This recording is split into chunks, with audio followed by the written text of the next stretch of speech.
ವಿರಾಮದ ನಂತರ ಜಾತಕ ಫಲ ಕಾರ್ಯಕ್ರಮಕ್ಕೆ ಮತ್ತೊಮ್ಮೆ ಸ್ವಾಗತ. ಶಾಸ್ತ್ರಿಗಳೇ, ಇನ್ನುಳಿದ ರಾಶಿಗಳ ಫಲಾಫಲ ಇವತ್ತು ಯಾವ ರೀತಿಯಾಗಿದೆ? ತುಲಾ ರಾಶಿಯವರಿಗೆ ದಿವಸ ವೃತ್ತಿಯಲ್ಲಿ ವಿಶೇಷವಾದ ಅನುಕೂಲ ಇದೆ. ದೈವ ಸಹಾಯ ಚೆನ್ನಾಗಿರ್ತದೆ. ದೇವತಾ ಕಾರ್ಯಗಳಲ್ಲಿ ಭಾಗಿಯಾಗುವ ಲಕ್ಷಣ ಇದೆ. ಧರ್ಮ ಕಾರ್ಯಗಳು, ಸಜ್ಜನರ ಭೇಟಿ, ಈ ಥರದ್ದೆಲ್ಲ ತುಂಬ ಚೆನ್ನಾಗಿದೆ.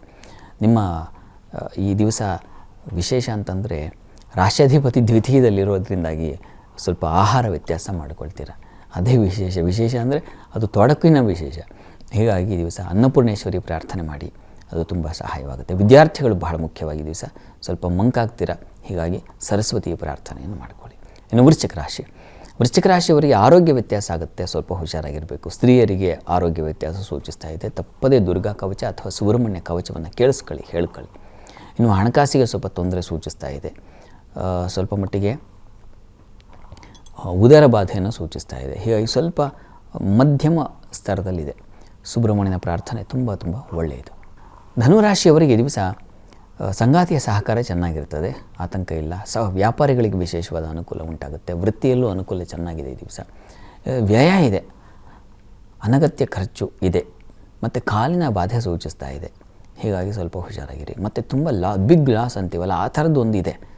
ವ್ಯಯ ಆಗಲೇ ಹೇಳಿದ್ನಲ್ಲ, ಅದು ತಡ್ಕೊಳಕ್ಕಾಗದೇ ಇರತಕ್ಕಂಥದ್ದು, ಆ ಥರ ಆಗಿಬಿಡುತ್ತೆ.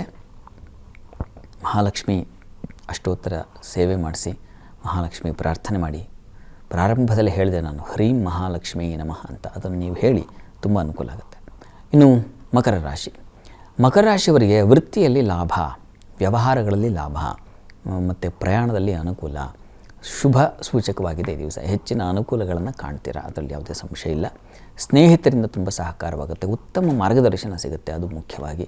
ಹೀಗಾಗಿ ಕುಟುಂಬದ ಸಹಕಾರ ಚೆನ್ನಾಗಿರ್ತದೆ. ಹಿರಿಯರ ಒಂದು ಸಲಹೆ ಈ ದಿವಸ, ಅವರು ತುಂಬ ಹೃದಯದಿಂದ ಮಾತಾಡ್ತಾರೆ, ಚೆನ್ನಾಗಿರ್ತದೆ. ಈ ದಿವಸ ಹೆಚ್ಚಿನ ಆತಂಕ ಇಲ್ಲ, ಯೋಚನೆ ಮಾಡೋದು ಬೇಡ. ಈ ದಿವಸ ಪ್ರಾರ್ಥನೆಗೆ ವಿಷ್ಣು ಸಹಸ್ರನಾಮ ಹೇಳಿಕೊಂಡ್ರೆ ತುಂಬ ಒಳ್ಳೆಯದು. ಇನ್ನು ಕುಂಭರಾಶಿಯವರಿಗೆ ಈ ದಿವಸ ಲಾಭದಾಯಕವಾಗಿದೆ. ಈ ದಿವಸ ಮಕ್ಕಳ ಸಹಾಯ ಚೆನ್ನಾಗಿರ್ತದೆ. ಬೌದ್ಧಿಕವಾಗಿ ಉನ್ನತ ಸ್ತರ ಅಂತೀವಲ್ಲ, ಮೇಲ್ಮಟ್ಟದ ಯೋಚನೆ ಮಾಡ್ತೀರಾ, ಆ ಥರದೊಂದು ಲಕ್ಷಣ ಚೆನ್ನಾಗಿದೆ. ವೃತ್ತಿಯಲ್ಲಿ ಸ್ವಲ್ಪ ಕಿರಿಕಿರಿ ಸೂಚಿಸ್ತಾ ಇದೆ. ಈ ಕಾರಣದಿಂದ ಈ ದಿವಸ ನೀವು ತಪ್ಪದೇ ಸುಬ್ರಹ್ಮಣ್ಯ ಸನ್ನಿಧಾನಕ್ಕೆ ಹೋಗಿ ಒಂದು ಪಂಚಾಮೃತ ಸೇವೆ ಮಾಡಿಸಿ, ಅದು ತುಂಬ ಸಹಾಯ ಆಗುತ್ತೆ. ಇನ್ನು ಮೀನರಾಶಿಯವರಿಗೆ ಈ ದಿವಸ ವೃತ್ತಿಯಲ್ಲಿ ವಿಶೇಷವಾದ ಅನುಕೂಲ, ಅದರಲ್ಲೂ ಈ ಸೇನೆ, ಪೊಲೀಸ್ ಡಿಪಾರ್ಟ್ಮೆಂಟ್ ಇಂಥ ಕ್ಷೇತ್ರದಲ್ಲಿರೋರಿಗೆ ಹೆಚ್ಚಿನ ಸೌಕರ್ಯಗಳು, ಸಹಾಯಗಳು, ಅನುಕೂಲ, ಗುರುತಿಸ್ತಕ್ಕಂಥದ್ದು, ಐಡೆಂಟಿಟಿ ಅಂತೀವಲ್ಲ, ಅಂಥದ್ದು ಉಂಟಾಗ್ತಕ್ಕಂತಹ ಸಾಧ್ಯತೆ ಇದೆ. ಬಂಧುಗಳ ಸಹಕಾರ ಚೆನ್ನಾಗಿದೆ. ಆಪ್ತ ಮಿತ್ರರಿಂದ ಸಹಾಯ ಉಂಟಾಗುತ್ತೆ. ಪ್ರಯಾಣದಲ್ಲಿ ಸೌಖ್ಯತೆ ಇದೆ. ಯಾವುದೇ ಕಿರಿಕಿರಿ ಇಲ್ಲದೆ ಬುಕ್ ಮಾಡಿದ ತಕ್ಷಣ ಗಾಡಿ ಬಂತಪ್ಪ ಈ ದಿವಸ ಅನ್ನೋ ಥರ. ಇಲ್ಲಾಂದರೆ 1 ಗಂಟೆಗಾದರೂ ಎಷ್ಟು ಕ್ಯಾನ್ಸಲ್ ಆಯ್ತಲ್ಲ, ತಲೆ ಕೆಟ್ಟು ಹೋಗುತ್ತೆ. ಆದರೆ ಈ ದಿವಸ ಹಾಗಿಲ್ಲ, ಅನುಕೂಲ ಇದೆ, ತೊಂದರೆ ಇಲ್ಲ, ಚೆನ್ನಾಗಿದೆ. ಪ್ರಾರ್ಥನೆಗೆ ಈ ದಿವಸ ಅಲ್ಲಿ ನವಮದಲ್ಲಿ ಮಾಂದ್ಯ ಉದಯ ಆದರೆ ಅಲ್ಲಿ ಸುಬ್ರಹ್ಮಣ್ಯನ ಪ್ರಾರ್ಥನೆಯನ್ನೇ ಮಾಡಿ, ಅನುಕೂಲ ಆಗುತ್ತೆ.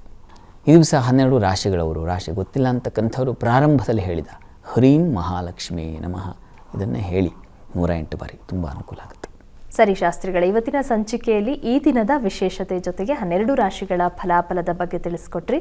ಹಾಗೆ ನಮ್ಮ ವೀಕ್ಷಕರು ಕಳುಹಿಸಿದಂಥ ಸಂದೇಶಗಳಿಗೆ ಸಲಹೆ, ಸೂಚನೆ, ಪರಿಹಾರಗಳನ್ನು ಸೂಚಿಸಿದ್ರಿ. ಧನ್ಯವಾದಗಳು. ಸರ್ವೇ ಜನಾಃ ಸುಖಿನೋ ಭವಂತು, ಸಮಸ್ತ ಸನ್ಮಂಗಳಾನಿ ಭವಂತು. ಎಲ್ಲರಿಗೂ ಶುಭವಾಗಲಿ.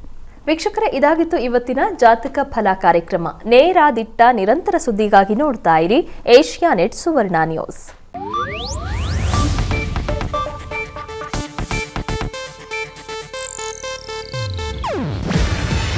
ಇದು ಏಷ್ಯಾನೆಟ್ ನ್ಯೂಸ್ ನೆಟ್ವರ್ಕ್ ಪ್ರಸ್ತುತಿ.